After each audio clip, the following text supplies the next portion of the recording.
नमस्कार। Today Bihar news और today Hindustan के डिजिटल प्लेटफॉर्म पर आपका बहुत बहुत स्वागत है। मैं हूं आपके साथ प्रकाश सिंह। कुरहनी विधानसभा सीट पर हुए उपचुनाव के नतीजे कल आने वाले हैं, लेकिन इससे पहले आज की जो रात है वो तमाम कैंडिडेट्स की धड़कनें बढ़ाने वाली रात है, क्योंकि कल नतीजे आएंगे। जनता का फैसला क्या है, कौन कुरहनी का विधायक बनेगा, यह तय हो जाएगा। देखिए, टुडे बिहार न्यूज के महा एग्जिट पोल में हमने आपको बता दिया है कि कुरहनी के नतीजे क्या आने वाले हैं, लेकिन फिर कह रहा हूं, exit is not exact. Exit poll का मतलब यह नहीं है कि वो नतीजे आ गए हैं, नतीजे आना बाकी है। और महा एग्जिट पोल में हमने आपको बताया कि कुरहनी महागठबंधन चुनाव जीत रही है, लेकिन ये जीत कैसे हो रही है, भारतीय जनता पार्टी यहां पिछड़ कैसे जा रही है। क्या यहां जो उपचुनाव हुए हैं, गोपालगंज वाला खेला नहीं हुआ है।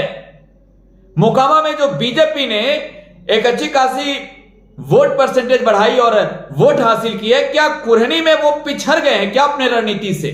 आज इन तमाम बातों की चर्चा करने जा रहा हूं इस फाइनल एग्जिट पोल में, जो आपको यह तय कर देगा कि कुरहनी के नतीजे क्या आने वाले हैं।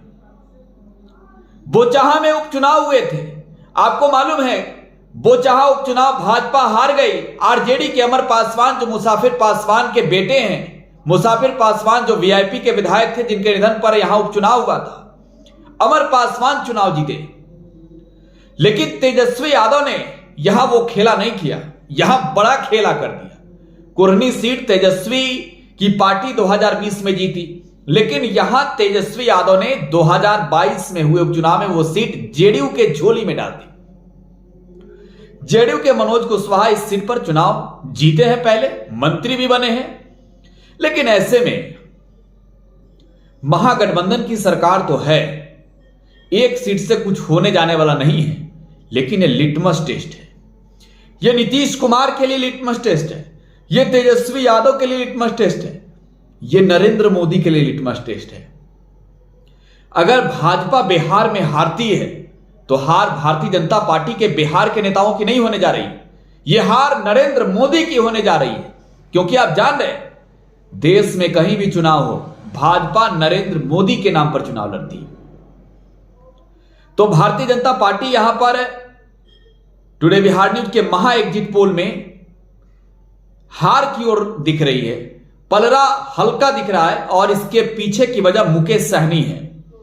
लेकिन जो बड़ा फैक्टर है एमवाई समीकरण को लेकर, भारतीय जनता पार्टी की रणनीति थी कि हम इस बार भी यहां भेद देंगे, गोपालगंज में जैसे खेला कर दिया।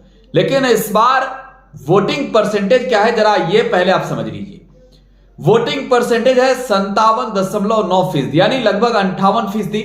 पिछले बार 2020 के तुलना में यहां पर 6.5% वोट कम हुए हैं, वोटिंग कम हुई है। तो ये समझ लीजिए, 6.5% वोट कम पड़े हैं, तो इसका नुकसान किसे हो रहा है। देखिए, इसका नुकसान अगर आपको जानना है तो एग्जिट पोल हमने बताया है, तो आपको एग्जैक्ट समझने के लिए पहले वोट परसेंटेज की ओर जाना होगा।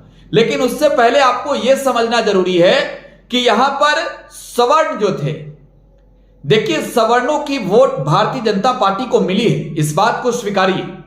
लेकिन सवर्णों का वोट जो है मुकेश सहनी की पार्टी को भी मिला है, खासतौर पे भूमिहार जाति की कुछ लोगों का।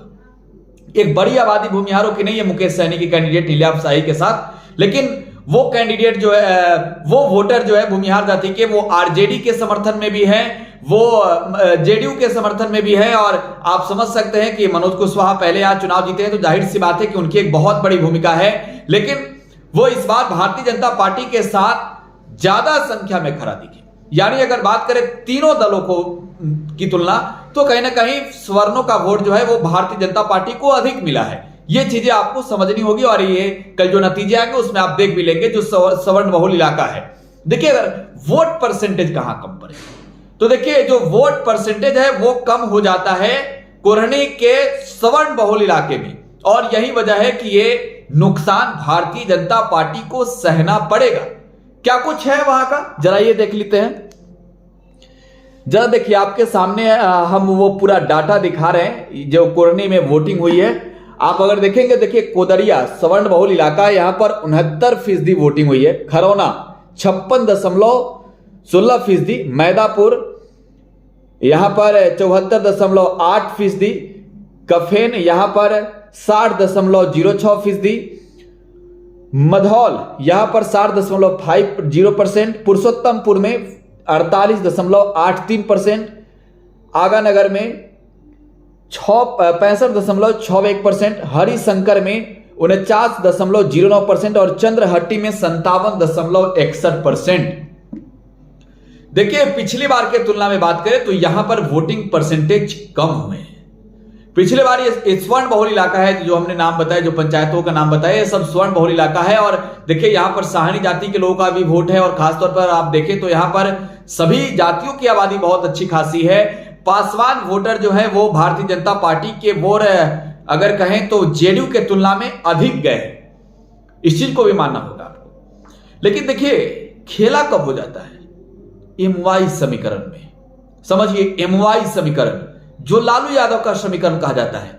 भाजपा की पूरी रणनीति थी कि यहां पर एमवाई समीकरण टूट जाएगा, मुस्लिम यादव बट जाएंगे, वो महागठबंधन को सपोर्ट नहीं करेंगे, क्योंकि मुस्लिम कैंडिडेट मुर्तजा अंसारी जो है असदुद्दीन ओवैसी की पार्टी एआईएमआईएम के टिकट पर चुनाव लड़ रहे हैं। यह रणनीति भारतीय जनता पार्टी की रही। लेकिन यहां आपको बता दें कि भाजपा की रणनीति फेल हो गई है। जरा देखिए एमवाई समीकरण वाले इलाके में वोटिंग के परसेंटेज जरा आप नोट कीजिए।